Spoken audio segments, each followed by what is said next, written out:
We have a special guest with us today, Danette Yes, Crawford. Danette. Thank you so much. Thank you. Thank you for being with She's a us. blessing.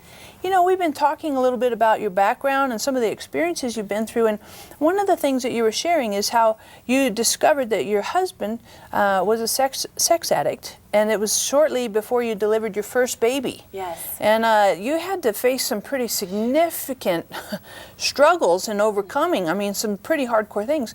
You were also sharing that shortly after you had your daughter, the birth of your daughter, that he left, he moved out of the house, Yes. and then you were like thrown into single motherhood and all Yes. this. How did you kind of work your way through that? Because, I mean, that's a tall order. It is. And you know, and I wasn't experienced at having all these children. It was my first baby. Here I am, all of the emotions of being a new mom. Right. And you know, I had to make a decision every day to go one step forward. What happens is when our problem and our situation is so big and so overwhelming, we're trying to think, how are we going to get from here to there? And God would say, don't try to figure it out, how you're going to get way down the road. Just do today. And you know, some days my big goal, literally, was just to get up out of bed, to take a shower and put my makeup on. Because I was overwhelmed and I just wanted to stay in bed all day and feel sorry for myself. And God said, take one step forward every day. Whatever the goal would be, just do that goal that day. Mm-hmm.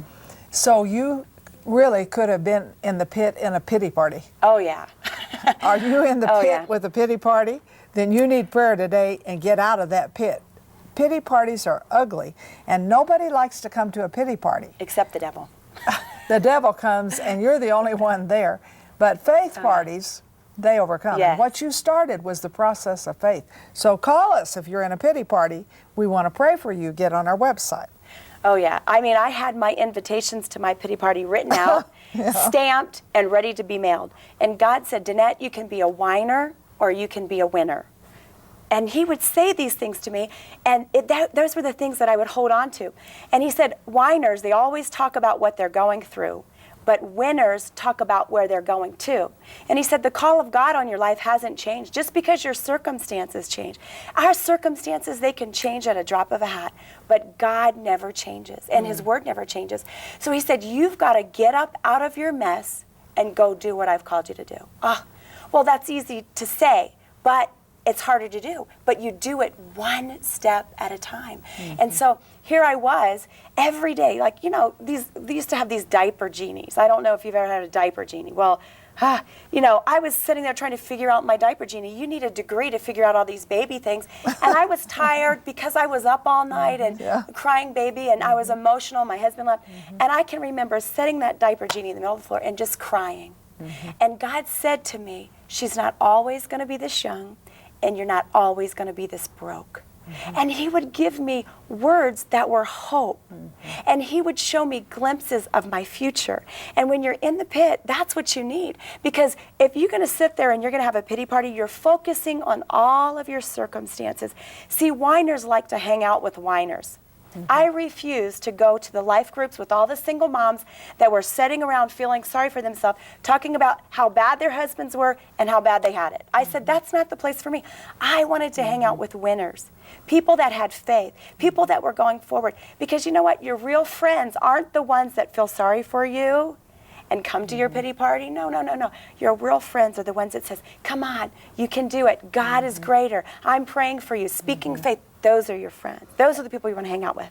And you share that in your book, Don't Quit in the Pit. Now, financially, how did you make it? Here you have a new baby, no husband, probably didn't anticipate he was going to leave you. And no child support for quite a while. And, you know, I share funny stories in my book, and at the time, believe me, they weren't funny. So I want to say, if you're in the pit of lack, whether you're a single mom trying to make ends meet, whether you've lost your business, your house, whatever, you've got to learn to laugh. Because a merry heart doeth good like a medicine. You've got to learn to laugh. Stop feeling sorry for yourself and laugh. And so here I was, I didn't have anything. And one time I was at a service, and the evangelist said he wanted everybody to give $25. Long story short, I said, I don't have $25. The truth was I had $26 to my name for the whole month in my checkbook. And God said, but you said you didn't have it. I said, but that's my grocery money. I was like, that doesn't count, right? wrote my check out. I had $1. I said, God, I hope I didn't make an error here. $1. Sewed my grocery money. All of a sudden, this lady from my church called and said, Danette, do you need groceries? And I could not tell people how I was living. God said, that's a whiner. No, pray. Stand in faith. This lady called. She gave me all this food that she was getting from this food pantry. So I acted like I wasn't all that excited, but I was like, yeah, I need food. So she would bring them all these corn dogs. Oh. I have a corn dog story that I share. And you know what? I started complaining about the manna. And God says, oh, you're complaining about the manna? He goes, okay, I want you to fast for 14 days. Oh. Marilyn, Sarah, after I fasted 14 days, honey, those corn dogs, they taste like filet mignon. And God said, don't complain about the manna, because God will bring us through. He will provide every need. And so I had to decline to whine. It was hard. I had to decline to whine and choose that I was going to focus forward, go towards the finish line. I already knew the outcome. I had the outcome in the Word. Yeah. I just had to focus there. I want to ask you another question too, because I think this is really important for our audience. Your husband leaves you, and that's a pretty hardcore thing. I think, I can kind of speculate here, but you probably had some difficult times with forgiveness. Oh, gosh. So how'd you walk through that? Forgiveness is a choice, number one. And the first step of forgiving, and this was easy because of my situation for me. Step one was easy. But a lot of times in everyday life, you have to admit that you're hurt. Because pride says, oh, I'm not hurt, I'm not offended. That's the first step. And then the second one is you have to choose to forgive. You have to choose to forgive and release that person. I don't care if they've molested your children. I don't care if they've murdered a family member. The Word of God tells us that if we don't forgive, God can't forgive us. That's the Word. That's big. That's strong. That's the Word, and that's true. And that's an attitude too, because it's not a feeling. Right. Usually we don't feel, oh, I just feel like forgiving you. It's the opposite. The feelings are the very opposite. And you may be sitting there and saying, ugh, I don't feel like forgiving, but God tells you to do it. Are you willing to get prayer that you'd be willing to forgive? Pick up the phone, call us, leave your name on the website and say, I want to be willing to forgive. That's very key and very important. Yes. Were there some things that helped you to forgive along the way? A step that I learned was when thoughts came in, negative thoughts, because see, people were talking about me. When people don't know the details, they fill in the blanks. Right. And so everybody was saying all of this stuff. God told me to keep my mouth shut and not share anything, and I didn't. For years, I never said anything. So in all of the details, they either got from him or they filled in the blanks themselves. And I had to, when a negative thought would come about him or someone else that was saying things or making false accusations against me, what I had to do was I had to refuse to think a negative thought. And I would speak out loud blessings over that person. And then I'd begin to pray for them. And then as you just begin to pray, you just love them so much. It changes everything. Oh my gosh, that love of God just grows in your heart for them. That is good.